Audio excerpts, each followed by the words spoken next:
abençoe e nos ampare. Os meus discípulos serão reconhecidos por muitos se amarem. E ele é tão amplo, esse tema, porque ele fala de tantas coisas, elas nos remontam a tantas coisas. Por que Jesus disse isso? Soa como se fosse uma resposta. Parece que alguém perguntou, Senhor, mas como que nós seremos conhecidos? Como seremos reconhecidos? E ele responde, serão reconhecidos por muito amar. E às vezes nós achamos uma dificuldade enorme a amar aqueles que caminham com a gente. Porque o próprio André Luiz fala que se nós devemos amar os nossos inimigos, imagine com que intensidade devemos oferecer o coração, amar aqueles que nos oferecem o coração. E o quanto é difícil. Porque a necessidade de amar é de relacionar com o próximo. Nós precisamos nos aproximar daqueles que sofrem para testificar o nosso amor. E mesmo assim, não somos nós que vamos ter essa resposta. São aqueles que recebem que vão conseguir mensurar o amor que temos em nós. É eles que vão falar. Vamos dar o exemplo de Bezerra de Menezes, quando desencarna, estará deitado, com aquele período de passar de um mundo para o outro, e aí aquela irmã, Celina, levanta, vem cá para você ver uma coisa, e ele levanta e vai ver no alpendre do local, lotado de gente, cantando para ele. E Bezerra pega e fala, quem que é esse pessoal que eu nunca vi na minha vida? Ele fala, esses aí foi que você doou amor. Esses foi que você se aproximou do coração deles. E eles são gratos a você. E ele não conhecia nenhum. Esse é o nosso papel. Nós temos grandes exemplos, grandes pessoas que fizeram tudo por nós para estarmos aqui hoje. Foi dado o exemplo da gratidão que nós devemos ter para aqueles antecessores. E nós devemos ter gratidão, por exemplo, pelas pessoas dessa casa. Que eu lembro quando as pessoas iam ali para o fundo para separar as sacolas, para levar os assistidos. A gente lembra disso tudo. Eles fizeram com que hoje fosse mais fácil. Quando nós íamos fazer a campanha do quilo, isso lá em 90, 86, isso aconteceu com muitas pessoas, as pessoas fechavam as portas na nossa cara. Nós cansamos de receber esterco no saquinho. Hoje, os nossos irmãos evangélicos estão fazendo campanha do quilo, com outro nome, mas não. Os nossos irmãos evangélicos estão fazendo sopa fraterna, com outro nome, mas estão. Os nossos irmãos evangélicos, aqueles mesmos que fechavam as portas para a gente, que falavam que não ia dar nada, hoje eles estão fazendo o mesmo trabalho que os nossos antecessores, os nossos irmãos, o tio Miguel e vários outros. A gente pode citar várias pessoas. Nós estamos colocando daqueles que nós conhecemos que caminharam com a gente. O esforço que eles fizeram para hoje está facinho para nós. E mesmo assim nós encontramos dificuldades. E mesmo assim nós queremos julgar o outro que recebe. Nós somos muito caridosos, mas na mesma hora que nós somos caridosos, nós mesmos nós faltamos com a qualidade com aquelas mesmas pessoas que ajudamos. Hoje eu dei um prato de comida para alguém que estava necessitado. No outro dia eu chego com um prato de comida e está com cheiro de álcool. Ele não merece o prato de comida. Ontem eu dei um prato de comida, não questionei nada. Eu fui ótimo, eu fui um homem caridoso. No outro dia ele estava com cheiro de álcool. Opa, ele já não merece. Cadê aquele homem caridoso de ontem? Nós modificamos muito de um dia para outro. Nós ainda não temos a frequência e a constância no amor. Mas nós precisamos lutar, sempre persistir nesse caminho. Porque é a única coisa que vai nos aproximar de Deus e de Jesus. Porque o próprio Deus, o próprio Jesus, através de Jesus, que manda os seus ensinamentos, ele mostra para a gente que toda vez que nós somos em encontro àqueles que estão caídos, é o próprio Jesus que nós estamos indo em encontro. Então nós precisamos repensar. Não sou palestrante, a gente tem a oportunidade de conversar, a gente mais aprende nas pesquisas, estudando, na vivência. Porque eu acho que o mais importante é vivenciar aquilo que fala. Fora da caridade não há salvação. Então vamos praticar a caridade. E a caridade não é para com os outros, é para com a gente. A gente tem um trabalho, a gente estava falando para o Zé, a gente acabou de sair para entregar marmita para as pessoas e nós somos questionados porque nós entregamos marmitas nos locais onde tem o maior número de dependentes químicos. E são 4 anos que nós estamos entregando marmitas para as mesmas pessoas. e viram para a gente e falam assim, vocês não cansam não? Vocês não estão enxugando o gelo não? Porque eles estão do mesmo jeito, eles não mudaram nada. Eu falo, meu irmão, mas eu mudei, eu não sou o mesmo de 4 anos atrás. A caridade ela é feita para mim, não é para o outro. A gente está plantando tâmaras e não vamos colher essas tâmaras. Nós somos espíritas e acreditamos que o espírito é eterno. E nós queremos o imediatismo. Sócrates mesmo disse, se nós somos espíritos eternos, não seria mais inteligente da nossa parte viver com vistas à eternidade? E nós vivemos num momento de querer a modificação do outro. Nós queremos justificar os nossos erros em cima dos erros dos outros. E aí Jesus, como sempre em seus ensinamentos, e através desses espíritos que vêm nos lembrar o que é o cristianismo, nos traz essas lembranças, que é o ponto de que se conhecerás os meus discípulos por muito amar. Para se amar, precisa se vivenciar com o outro. Para se amar, precisa estar próximo do outro. Para se amar, para amar o outro, nós precisamos escutá-lo. Eu gosto de dar um exemplo. Se vocês quiserem me fazer algum bem e me trazer um prato de quiabo, vocês não vão estar me fazendo bem, porque eu não gosto de quiabo. Eu não gosto de quiabo. Mas vocês gostam. Gente, quem não gosta do quiabo e vem me dar o quiabo? Eu não gosto. Como que vocês vão saber que eu não gosto de um quiabo? Se aproximando de mim, perguntando para mim, mostrando que eu sou importante. Da mesma forma são os nossos irmãos que estão nesse mundo de drogas e nas ruas. Vou dar uma casa para o fulano. Você perguntou se ele quer uma casa? Você perdeu um tempinho para saber o porquê da dor dele, do sofrimento dele? Isso é o amor. O amor é se aproximar. O amor é vivenciar, é caminhar com o outro. E Jesus fez isso. No livro Boa Nova, onde a gente colheu esse exemplo, que é sobre se conhece os considerados meus discípulos por muito se amar, está o exemplo de Tomé. Aquele mesmo que não acreditava muito, que tinha que colocar a mão para ver se era verdade. Mas temos certeza que os 12 apóstolos eles foram retratados no que nós somos, porque nós somos Tomé. Eu acredito que o Evangelho ele é a bússola da minha vida, mas eu não utilizo ele como bússola. Ao deitar eu falo, Senhor, me mostra o caminho. Gente, mas eu acredito que Jesus é meu caminho, então por que eu quero que ele me mostre o caminho? Nós somos Tomé. Será que é o Senhor mesmo? Põe aqui a mãozinha.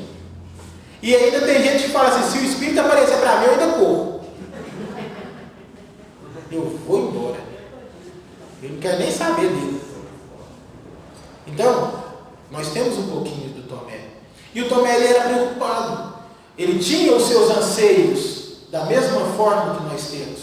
E naquele momento, quando estava próximo da despedida de Jesus, e ele já tinha avisado, tanto é que se a gente for no Novo Testamento, está lá os últimos ensinamentos, porque são as últimas coisas que Jesus falou, e como se a gente separar as últimas coisas, as mais importantes ficam para o final. E ele deixou esse ensinamento.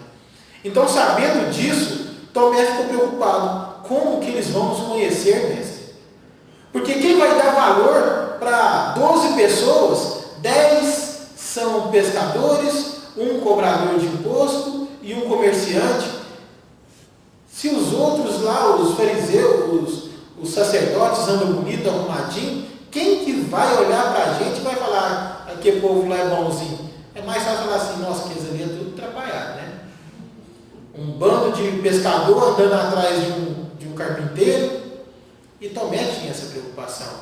E aí, em determinado momento, eles chegam em Dalmanuta, aonde eles vão descansar. E aí chegam na cidade vários sacerdotes, vários senhores da lei. E aí Tomé viu naquele momento a oportunidade de ganhar o prestígio daquelas pessoas, para que já que Jesus falou que o seu fim estava próximo, ele começaria a ter auxílio daqueles sacerdotes. E aí foi para Jesus, mestre, tem alguns sacerdotes que estão ali e querem que o Senhor faça o sinal do céu para demonstrar que o Senhor é o Cristo. Imagina Jesus, né? Caminhou com 3 anos e aí o Tomé vem pedir para fazer o sinal do céu.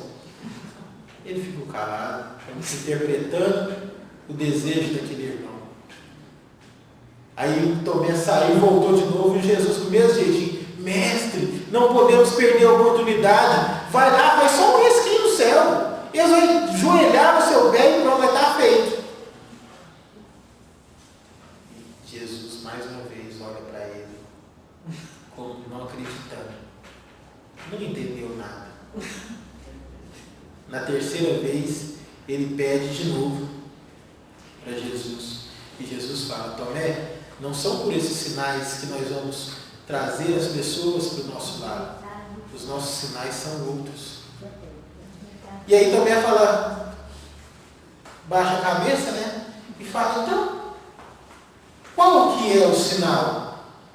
E ele pergunta, a pergunta dele é, do Tomé: mestre, então qual é a nossa senha? Como que eles vão nos reconhecer? Como as pessoas vão saber que nós somos seguidores de Ti? Como as pessoas vão saber que nós somos da parte de Deus? E nós sabemos todos o que aconteceram com aqueles ditos cristãos. Os apóstolos, a maioria foi assassinada. Os cristãos morriam em praça pública. Tanto é que tem um momento em que Paulo está preso e Lucas vai até Paulo e fala para ele: nós vamos desistir, vamos desmontar a casa do caminho, vamos todo mundo embora. Porque você não tem noção, Paulo, o que eles estão fazendo? Eles estão matando os cristãos em praça pública, ateando fogo. E as crianças que nascem com um simples defeito são mortas. Vamos embora. E aí Paulo fala para ele: você vai desistir deles enquanto Jesus não desistiu de nós? E aí ele enfatiza que o amor é o que curará essas almas. Olha nós querendo imediatismo. Porque hoje nós plantamos algo no coração daquelas criaturas que lá na frente vai surtir efeito. Um amigo meu comentou no trabalho mediúnico que chegou um irmão em situação que desencarnou em situação de rua, e ele estava muito nervoso, porque ele tinha passado muito frio, passado fome, e as pessoas passavam por ele e viravam o rosto. Ninguém o ajudava. Esse Deus não existe, porque nós sofremos muito. E esses que se dizem cristãos, balela. E aí ele falou assim: mas nunca ninguém te amou? Você nunca se sentiu amado? E naquele momento, ele lembrei de uma pessoa, que eu estava sentado no meio da praça, chegou uma equipe, trazendo uma sopa e um cobertor. Foi a única vez que eu me senti amado. Aquilo ali foi o ponto que a espiritualidade precisava para que auxiliasse aquele irmão que há tanto tempo estava nervoso pela dor que ele passou durante a existência. Ou seja, um prato de sopa modificou aquela alma, modificou aquele espírito, e aquelas pessoas que deram aquele prato nem sabem o bem que fizeram. Isso demonstra que nós não podemos desistir de fazer o bem. Nós não podemos desistir de praticar essa caridade, porque a salvação é nossa e um dia vai ser a salvação do outro. E aí Jesus, quando o Tomé pergunta para ele: mestre, qual então é a nossa senha? Jesus explica, responde: uma só lágrima que console e esclareça um coração atormentado vale muito mais do que um sinal imenso no céu. A nossa senha, Tomé, é a nossa própria exemplificação na humildade e no trabalho. Essa é a nossa senha. Não para aparecer para o outro, não para demonstrar para o outro o que estamos fazendo. A nossa senha é exemplificar para auxiliar aquele que está caído. Bem-aventurados aqueles que reerguem os filhos de Deus que está na escuridão, que mesmo vivos se encontram mortos. Bem-aventurados esses que preocupam com aqueles que estão chorando, para consolá-los. Nós somos aqueles que fazemos parte do Consolador prometido. E quantas almas nós consolamos hoje? Quantas almas nós consolamos essa semana? Quantas almas nós consolamos esse mês? Isso fica para a nossa reflexão. E na maioria das vezes, em vez de levarmos a esperança, nós matamos a esperança. Um amigo estava comentando que no livro Sinal Verde, que ele leu ontem, a hora que leu lá, mostrando qual a forma que nós devemos caminhar nas ruas. Ele falou, só paulada que eu levei. Eu falei, não tem quem lê aquela mensagem que não toma umas gordoadas. Porque nós precisamos nos melhorar, mas nós precisamos estar abertos a essa melhora. A exemplificação é que modifica, não só a nós, mas principalmente aqueles que caminham com a gente. Como nós queremos exigir melhora do outro se nós não melhoramos? Como nós queremos exigir dos outros a caridade se nós não praticamos essa mesma? Eu não sei o que é caridade. Aí nós vamos os espíritas, que sabem que tem lá no livro dos Espíritos, questão 886, que pergunta como é que é a caridade para Jesus, como ele entendia, e ele fala benevolência, indulgência e perdão das ofensas. Nós temos momentos que somos benevolentes, temos momentos que somos indulgentes, e temos até momentos que perdoamos, mas nós temos que fazer isso se torne constante. Devemos começar a olhar para dentro de nós e analisar o que nós estamos fazendo com tudo aquilo que nós recebemos. Será que a gente já parou para pensar que nós somos o retrato hoje de tudo que nós pedimos para Deus? Toda oportunidade que às vezes eu orei durante toda a minha existência está se fazendo presente hoje. Pai, eu queria ter uma religião que me guiasse no caminho do bem. Você queria? Então tá. Pai, eu queria que o Senhor colocasse pessoas ao meu lado que me incentivasse a ser bom. Não vai. E hoje, tudo que pedimos está ao nosso alcance. E Emmanuel nos fala que se a gente quer saber qual é o nosso objetivo na Terra, observe quem Deus colocou para caminhar ao nosso lado. Então que nós possamos nos cercar de pessoas que, como nós, pensam no próximo. Que nós possamos ser os braços e as mãos de Jesus aonde quer que nós passamos, sem questionar a atitude do outro. As escolhas que são feitas por Ele é reflexo do momento que eles vivem. Jesus, Ele não, nem no último, derradeiro momento, Ele não foi lá e falou assim, Pai, desculpa, está tudo errado. Momento nenhum Ele disse que nós estávamos errados. Equivocados. Tanto é que não existem as pessoas que fazem o mal. Existem as pessoas que estão ignorantes. A partir do momento que começa a se aproximar da luz, a aprender, deixa de ser ignorante, deixa de equivocar. E às vezes somos nós que temos a oportunidade de levantar aquele que está caído. Porque aquele que está caído é o que vai nos receber no plano espiritual. Não foi assim com Lázaro? Que recebia só as migalhas que era dada para os cachorros. E aí quando chega no plano espiritual era Lázaro que foi receber aquele irmão. Tudo isso nós já temos na ponta da letra, na ponta da língua. E por que nós agimos de forma diferente? Porque nós queremos adequar as palavras de acordo com nossas necessidades. Eu não consigo fazer o bem ainda, porque eu sou muito atrasado. Ou se não, fulano lá ele está errado, porque ele está pensando daquele jeito. Eu quero julgar o outro e esqueço de fazer o bem. E aí, ele continua. Quando quiser esclarecer alguém também, nunca mostre que sabes alguma coisa. Sofre, porém, com as suas dores e colherás o resultado. Vamos num exemplo desse? O trecho mais pequeno do Novo Testamento. E Jesus chorou. O menor versículo do Novo Testamento. E Jesus chorou. Por que ele chorou? As irmãs de Lázaro correram, mandaram chamar Jesus avisando: mestre, Lázaro, seu amigo, vai morrer. Precisamos de você. Jesus continuou fazendo o seu trabalho, continuou pregando e trabalhando. 2 dias depois ele volta. Quando ele volta, Marta e a outra irmã vêm e ajoelham aos seus pés, chorando: mestre, Lázaro morreu. Mas Jesus sabia que Lázaro não tinha morrido. Jesus sabia que a morte não existia. E por que Jesus chorou? Momento de fraqueza de Jesus? De pequenez? De forma alguma.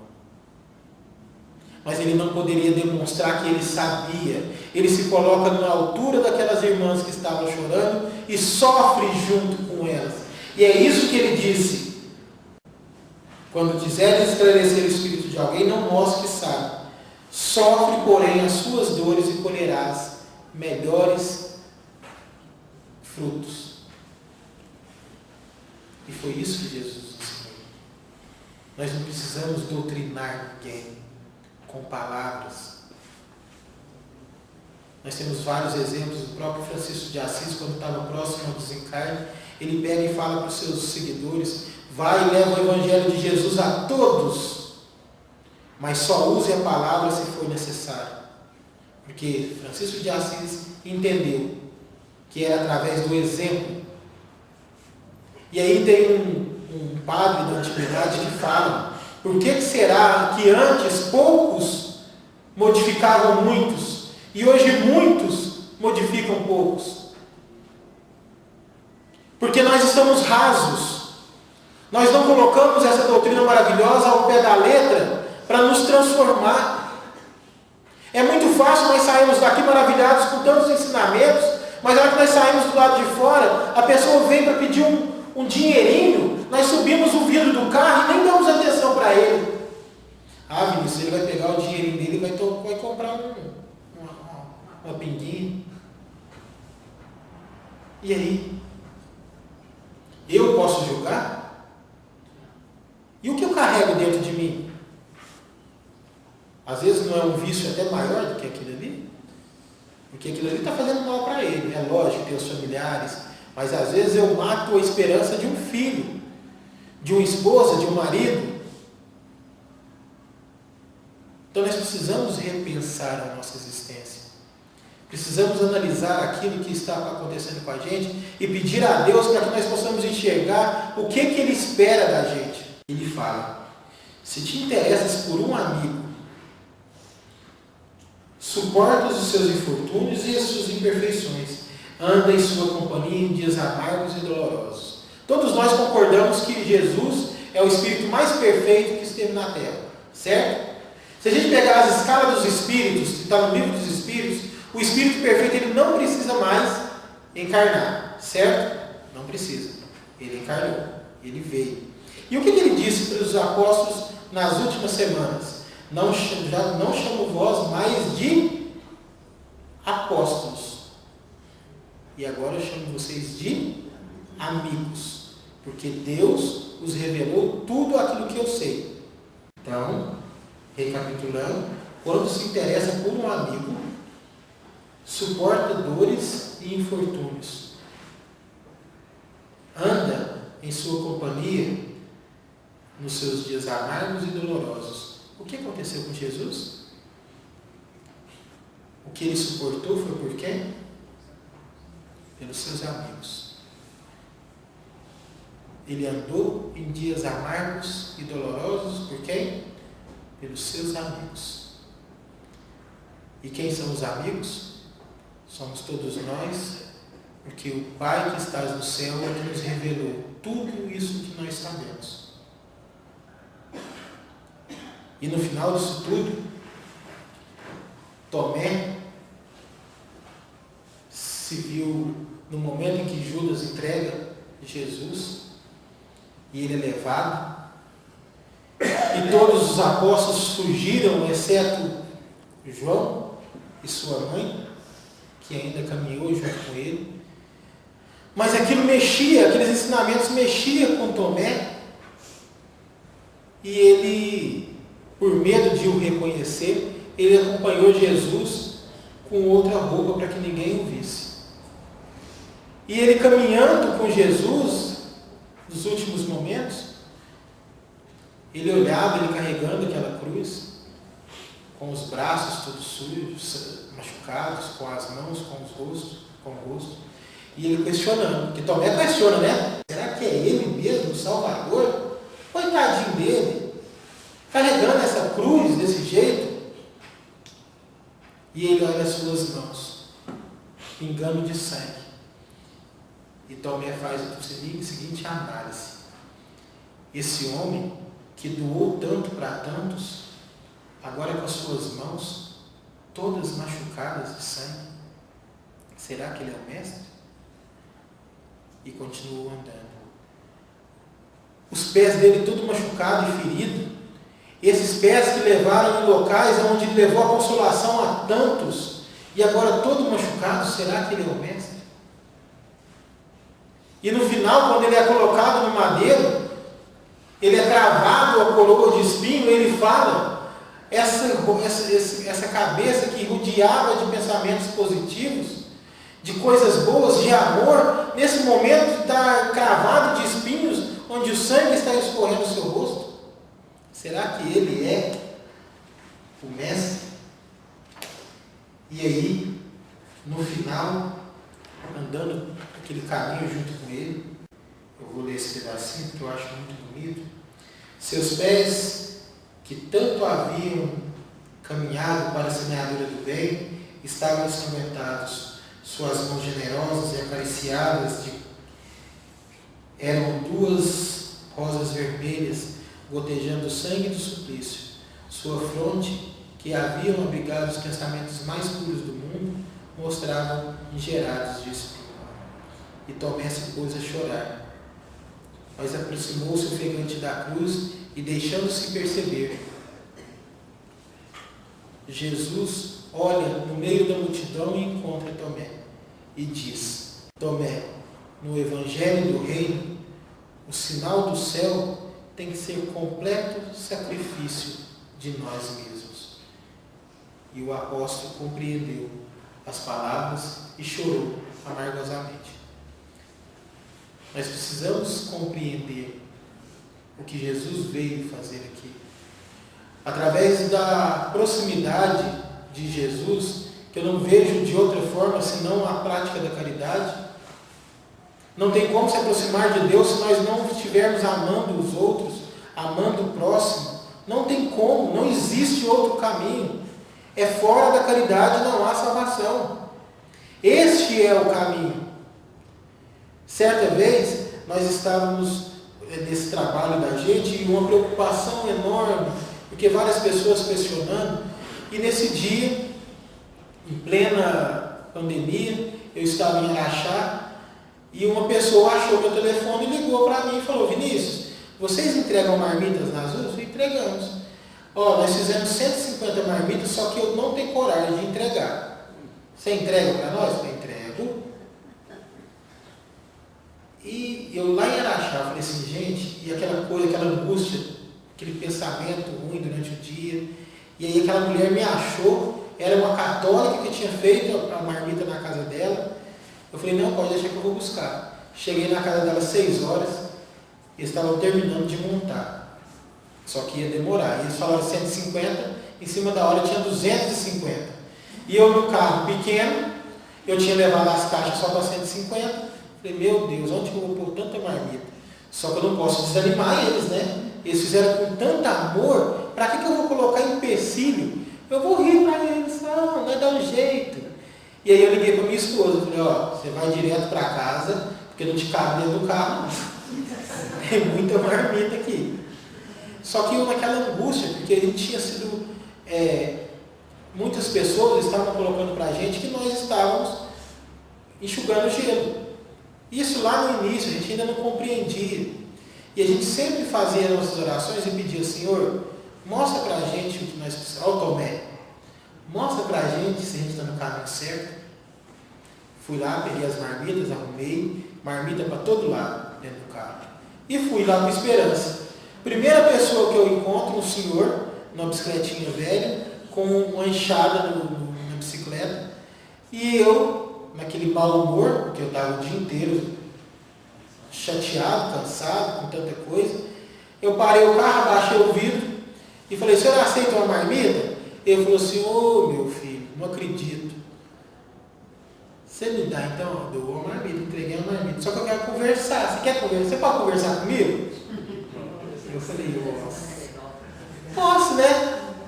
Só que não saí de dentro do carro, conversando com ele dentro do carro. Ele pegou e falou assim, sabe o que é, meu filho? Eu trabalhei o dia inteiro hoje capinando um terreno. Ganhei 15 reais. Comecei às 7 e acabei às 7. Só que a hora que eu peguei os 15 reais, me deu uma vontade de tomar uma pinguinha. Eu fui lá e gastei os 15 reais na pinguinha. A hora que eu pus a mão no bolso, eu falei, e agora? Eu estou com fome, não tem dinheiro para pinguinha e não tem dinheiro para comida. Aí eu falei com Deus, meu Deus, se o Senhor achar que eu mereço, manda um dos seus anjos para mim. Aí eu falei para ele assim, Deus escutou só a metade de sua prece. Ele falou assim, por quê? O anjo não veio, mas a comida veio. Aí eu, de vergonha, saí de dentro do carro, fui lá e entreguei a marmita para ele e falei assim, você vai me levar mais duas. Esse senhor me deu um abraço e ele me olhou. Quando ele me olhou, ele mudou a fisionomia. E aí ele falou assim, meu filho, é difícil, né, esse trabalho? A gente acha que a gente é bonzinho, mas no fim nós estamos aprendendo muito, não é?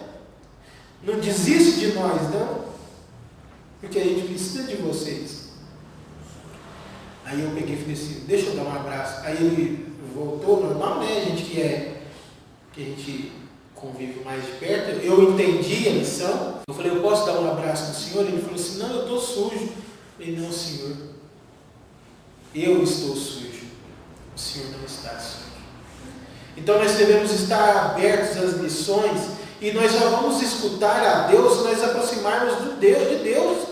Nós só vamos aproximar de Jesus se nós formos em busca dos infortúnios. Toda vez que for desencontros aqueles que sofrem, aqueles que não têm comida, aqueles que não têm água, aqueles que passam sede, aqueles que passam fome, é a mim que estás auxiliando. Então nós estamos aproximando de Deus e de Jesus toda vez que nós estendemos as mãos para aquele que está sofrendo, sem questionar o motivo das suas escolhas. Toda vez que nós fazemos o bem para o outro, o maior beneficiado somos nós. Não é a quantidade de marmita, 200, 300, 400. É a forma que nós fazemos. Um homem bateu a porta do carro, você não dá o dinheirinho? Eu falei, meu irmão, não tem. Aí ele pegou e falou assim, tudo bem. Eu olhei para ele, mas que Jesus te abençoe, meu irmão. E ele saiu. E eu olhando pelo televisor, ele voltou chorando. E falou, você não me deu dinheiro, mas você me deu algo que eu precisava. Que Jesus te abençoe também. Então, o que nós precisamos pedir para Jesus é que nós possamos enxergar o que Ele quer de nós. Olhemos um para o lado do outro. Ver as oportunidades que nós temos. Nós estamos numa doutrina maravilhosa que nos auxilia e que consola. Então vamos ser esses consoladores. Vamos fazer a nossa parte em auxiliar aqueles que estão caídos. Porque são eles que vão nos auxiliar no futuro. E a maioria das vezes são eles que nós jogamos lá no local em que eles estão. Então não viremos as costas para aqueles que sofrem. Que nós possamos olhar sim para o outro e entender que o outro que está precisando é como se fosse Jesus que ali estivesse. Que nós possamos ser os braços e as mãos de Jesus aonde quer que nós estejamos. Que Jesus nos abençoe e nos ampare. Mais uma vez, a minha gratidão a essa casa. Que Jesus abençoe a todos nós. Que seja feita a vontade de Jesus e não a nós.